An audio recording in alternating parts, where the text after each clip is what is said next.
নমস্কার বন্ধুরা, আমি আজকে একটা রেসিপি বানাচ্ছি আপনার জন্য। আমি এখানে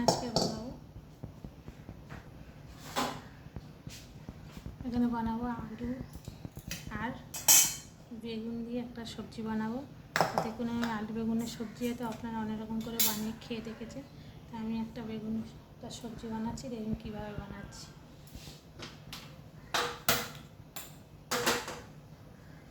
আলুটা আমি এখানে সেদ্ধ বসিয়ে দেবো।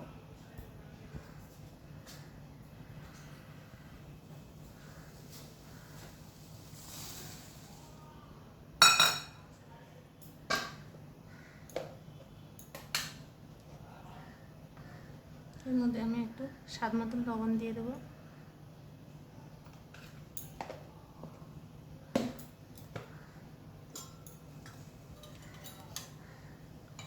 এর মধ্যে দিয়ে দেবো আমি 1 চামচ মতন তেল।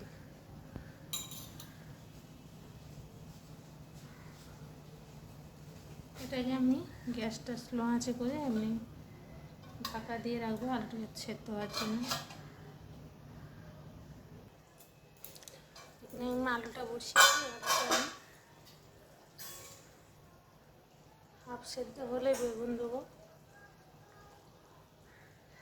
আমি আলুটা আধা সেদ্ধ হয়ে গেছে। এবার আমি এর মধ্যে বেগুনটা দিয়ে দেবো।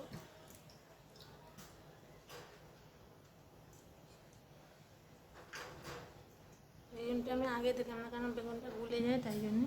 এবার আমি এটা আবার ঢাকা দিয়ে দেবো যাতে বেগুনটা সেদ্ধ হয়ে যায়। এভাবে স্লো আছে, আবার বেগুনটা সেদ্ধ হয়ে যাবে। দেখুন বেগুনটা দেখেছি, এটা কিন্তু সেদ্ধ হয়ে গেছে। বেগুনটা দিতে পারলে কিন্তু সেদ্ধ হয়ে গেছে। বেগুনটা বেশিক্ষণ টাইম লাগে না। আর একটু ঢাকা দিয়ে দেবো, দিলে সেদ্ধটা হয়ে যাবে।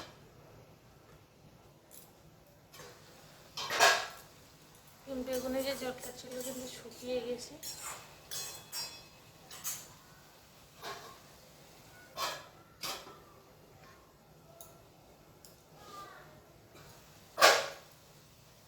আমি এর মধ্যে একটা কাঁচা লঙ্কা ঘষে রেখেছি আর একটু আদা ঘষে রেখেছি, ওর মধ্যে দিয়ে দেবো।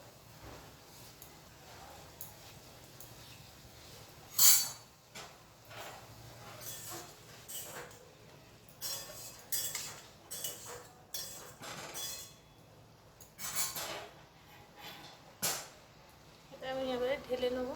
তখন আমি কিন্তু যে সেদ্ধটা করেছি ওটা ঢেলে নিচ্ছি। এখানে আমি কড়াটা বসিয়ে দিয়েছি। এবার আমি এর মধ্যে একটু ফোড়ন দেবো।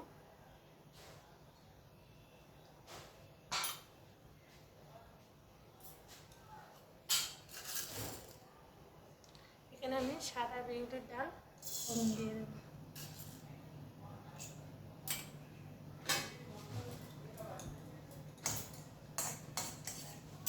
আমি কিন্তু এতে আদা দেবো না, কারণ আদাটা এর মধ্যে দিলে ভাজা হলে কোনো একটা ফ্লেভার পাওয়া যায় না। তাই আমি কাঁচা আদা ওর মধ্যে দিয়ে দিয়েছি।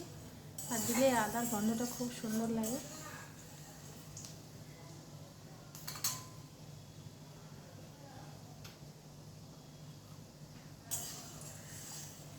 আমি একটা 5টা লঙ্কাতে দিয়েছি, এই জন্য তুমি লঙ্কা দিই না। ডালটা আমার ভাজা হয়ে গেছে।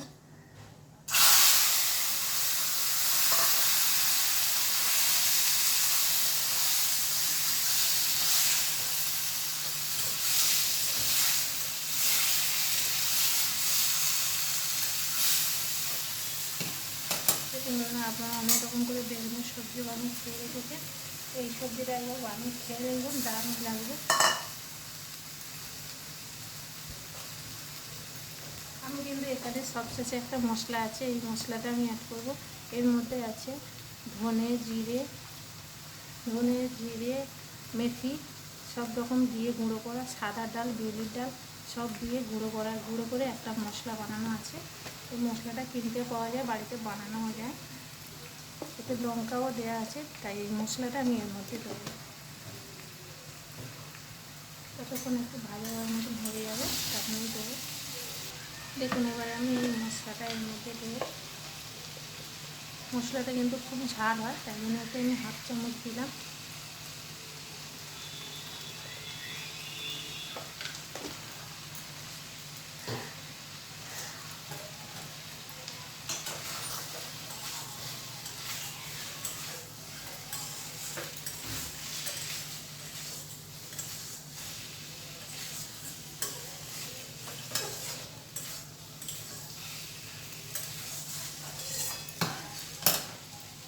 বাড়িতে যদি ডাল না যদিও থাকে তাহলে এর মধ্যে শুধু ধনে জিরে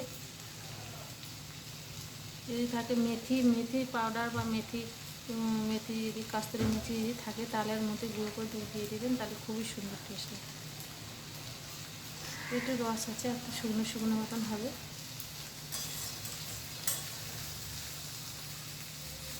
আমার কিন্তু এটা হয়ে গেছে। দেখুন বন্ধুরা, এটা কিন্তু খুব কম সময়ে কম তেলে আর খুব কম সহজে রান্না হয়ে যায়। এটা খেয়ে দেখবেন খুবই সুন্দর লাগবে, খুব টেস্টিও এই খাবারটা। আমার এটা হয়ে গেছে, এটা আমি আবার গ্যাস বন্ধ করে দিলাম। 5 মিনিট পরে এটা কিন্তু কড়াইয়ের মধ্যেই রেখে দিতে হবে। দেখুন বন্ধুরা, আমার কিন্তু এটা হয়ে গেছে, দেখুন কত সুন্দর হয়েছে। এই ভাজাটা কিন্তু খুব সহজে ভাজা হয়ে যায়। আমরা অনেক রকম করে লাউ দিয়ে, কুমড়ো দিয়ে, আর হচ্ছে বেগুন দিয়ে বা আলু দিয়ে বানিয়ে খেয়ে দিয়েছেন। আপনারা এটা বেগুন দিয়ে আর আলু দিয়ে বানিয়ে খেয়ে দেখবেন, এটা খুবই সুন্দর হয়। তবে কিন্তু অন্য কোনো ফোড়ন দিতে হবে না, ডালের ফোড়ন দিতে হবে। আর হচ্ছে এই মশলাটা দিতে হবে, ধনে জিরে, ডালের গুঁড়ো আর মেথির গুঁড়ো, সব কিছু মশলা ভেজে গুঁড়ো করে দিতে হবে, তবে কিন্তু খুবই টেস্ট লাগবে। টাটা বন্ধুরা।